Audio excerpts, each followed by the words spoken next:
दौसा के मूक बधिर पुजारी शंभू शर्मा की मौत प्रकरण पर सियासत गरमाई हुई है। मृतक परिवार को न्याय दिलाने की मांग पर राज्यसभा सांसद डॉक्टर किरोड़ी लाल मीणा का आंदोलन आज 7वें दिन भी जारी है। फिलहाल डॉक्टर मीणा ने मृतक पुजारी के शव, उसके परिजनों, भाजपा नेता कार्यकर्ताओं और अपने समर्थकों के साथ राजधानी जयपुर के सिविल लाइंस फाटक पर पड़ाव डाल दिया है। गौरतलब है कि पुजारी की मौत प्रकरण से जुड़े कुछ मांगों पर अब भी गतिरोध बरकरार है। शेष रही मांगों को लेकर भाजपा प्रतिनिधिमंडल की गुरुवार को सरकार के साथ पहले दौर की वार्ता हुई थी, जो बेनतीजा रही। इसके बाद सांसद के नेतृत्व में भाजपा कार्यकर्ताओं ने पूरी रात धरना स्थल पर ही गुजारी। आंदोलन शुरू हुए आज सप्ताह भर बीत रहा है। अब तक कई दौर की वार्ताएं चली हैं, जिसके बाद कुछ मांगों पर सहमति बनी, पर कुछ पर अब भी गतिरोध बरकरार है। फिलहाल जिन मांगों पर गतिरोध बरकरार है, उनमें मृतक पुजारी की मंदिर माफी की जमीन पर जबरन हुई रजिस्ट्री को रद्द करवाने, भूमि पर बने निर्माण हटाकर भूमाफियाओं को बेदखल करने और मंदिर माफी की जमीनों पर भूमाफियाओं के अवैध कब्जे रोकने के लिए सशक्त कानून बनाए जाने की मांग शामिल है। शेष रही मांगों पर सरकार के साथ हुई पहले दौर की वार्ता बेनतीजा रही। अब सभी की निगाहें आज दूसरे दौर की वार्ता पर टिकी हुई हैं। हालांकि अभी तक सरकार के स्तर पर फिर से बातचीत के कोई संकेत नहीं मिले हैं, लेकिन माना जा रहा है कि राज्यसभा सांसद डॉक्टर किरोड़ी लाल मीणा के नेतृत्व और वरिष्ठ भाजपा नेताओं की मौजूदगी में जारी धरना प्रदर्शन को देखते हुए उसे जल्द से जल्द खत्म करवाने की कोशिश रहेगी। ऐसे में आज फिर से वार्ता होने की उम्मीद जताई जा रही है।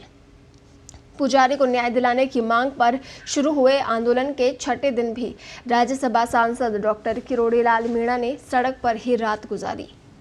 पिछले 5 दिनों से वे दौसा के महुआ थाने के बाहर रात भर धरने पर डटे रहे थे। अब आंदोलन के छठे दिन उन्होंने जयपुर की सड़क किनारे रात गुजारी। इस बार उनके समर्थन में भाजपा के नेता और कार्यकर्ता भी साथ नजर आए। सभी ने सांसद का साथ देते हुए रात भर धरना स्थल पर ही गुजारी। तस्वीरें भी आप देख सकते हैं किस तरह से जयपुर के सिविल लाइंस फाटक पर डॉक्टर किरोड़ी लाल मीणा और उनकी पार्टी यानी भाजपा के कार्यकर्ताओं ने रात गुजारी और यहां पर धरना प्रदर्शन अपना दर्ज करवाया।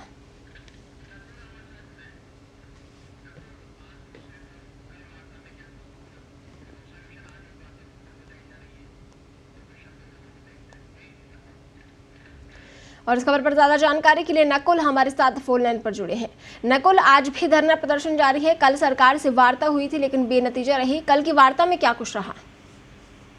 जी देखिए, कल राजस्व मंत्री हरीश चौधरी के साथ सरकार के स्तर पर पहले दौर की वार्ता थी और कल बेनतीजा रही है। 3-4 मांगे जो हैं उस पर अभी तक गतिरोध बना हुआ है। बाकी कुछ 3-4 मांगे और थी जिस पर दौसा में ही सहमति बन गई थी सरकार और प्रशासन के स्तर पर, लेकिन कुछ 3-4 मांगे हैं वो कानूनी पेचीदगियां उसमें इस तरह की हैं कि सरकार भी उसमें कोई हल नहीं निकाल पा रही है, कोई आश्वासन पूरी तरह से नहीं दे रही है।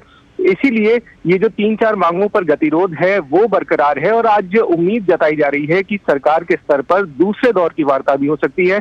जाहिर सी बात है, इतने वरिष्ठ नेता धरने पर हैं, राज्यसभा सांसद खुद धरने पर हैं। पिछले 7 दिन से सप्ताह भर पूरा हो रहा है आज, और तमाम जो वरिष्ठ भाजपा के नेता हैं उनका भी समर्थन मिल रहा है। रात भर ये तमाम नेता धरना स्थल पर ही मौजूद रहे, सिविल लाइंस फाटक पर ही मौजूद रहे। हालांकि अभी कुछ खबर ये भी है कि ये जो तमाम नेता हैं वो अपने अपने आवास पर गए हैं, फ्रेश होने गए हैं, उसके बाद वापस ये धरना स्थल पर आएंगे, सिविल लाइंस फाटक पर आएंगे और बड़ी संख्या में पुलिस वहां पर मुस्तैद है। किसी तरह की कोई स्थिति नियंत्रण से ना हो दूर, इस वजह से पूरी पुलिस प्रशासन मुस्तैद है वहां पर। कुल मिलाकर देखा ये जा रहा है कि आज जो है आंदोलन का पैमाना कल के आंदोलन के पैमाने से बड़ा हो सकता है। ज्यादा से ज्यादा यहाँ पर समर्थकों की, कार्यकर्ताओं की भीड़ जुटाई जा सकती है। और आपको ये भी बता दूं, जयश्री की धारा 144 जयपुर में लगी हुई है और ये जो इलाका है सिविल लाइंस फाटक का, ये सीएम हाउस से महज कुछ ही कदमों की दूरी पर है। लिहाजा जो व्यवस्थाएं हैं, कानून व्यवस्थाएं हैं, बिगड़े ना, इसको लेकर पुलिस और प्रशासन खासा सक्रिय है, मुस्तैद है और आज की दिन देखा जाएगा कि क्या कुछ स्थितियां रहती हैं, लेकिन संभावना ये है कि आज बड़े स्तर पर आंदोलन हो सकता है और बड़ी संख्या में भाजपा के कार्यकर्ता यहाँ पर पहुंच सकते हैं। जय श्री। जी नकुल, आज उम्मीद जताई जा रही है कि दूसरे दौर की वार्ता हो सकती है, लेकिन सरकार की ओर से, प्रतिनिधियों की ओर से ऐसा कोई स्थिति जो है वो स्पष्ट नहीं हो पाई है। जी बिल्कुल, अभी तक कोई स्थिति स्पष्ट नहीं हो पाई है। पहले दौर की वार्ता को अभी ज्यादा समय हुआ नहीं है, कल देर शाम तक वार्ता चली थी लेकिन बेनतीजा रही है। बात वही है कि 3-4 जो मांगे हैं उसमें पेचीदगियां ऐसी हैं कि सरकार किसी तरह का हल नहीं निकाल पा रही है और आश्वासन नहीं दे पा रही है, लिहाजा ये स्थिति और ज्यादा बिगड़ती चली जा रही है। उम्मीद ये जताई जा रही है कि मुख्यमंत्री खुद आज कोई इस प्रतिनिधि मंडल से मुलाकात कर सकते हैं। यदि मुख्यमंत्री से मुलाकात होती है, उसके बाद कोई एक पुख्ता आश्वासन मिल जाता है, तो उम्मीद कर सकते हैं कि आज ये धरना खत्म हो जाएगा। लेकिन जिस तरह से सांसद कुछ मांगों को लेकर अड़े हुए हैं, 3 से 4 मांगे हैं। एक तो सशक्त कानून बनाया जाए, जिस तरह से मंदिर माफी की जमीन है उनमें किस तरह से भूमाफिया कब्जा करते हैं, ऐसा आगे पुनरावृत्ति ना हो। इस तरह से जिस तरह से पुजारी की मौत हुई है, ऐसे कोई और पुजारी की मौत नहीं हो।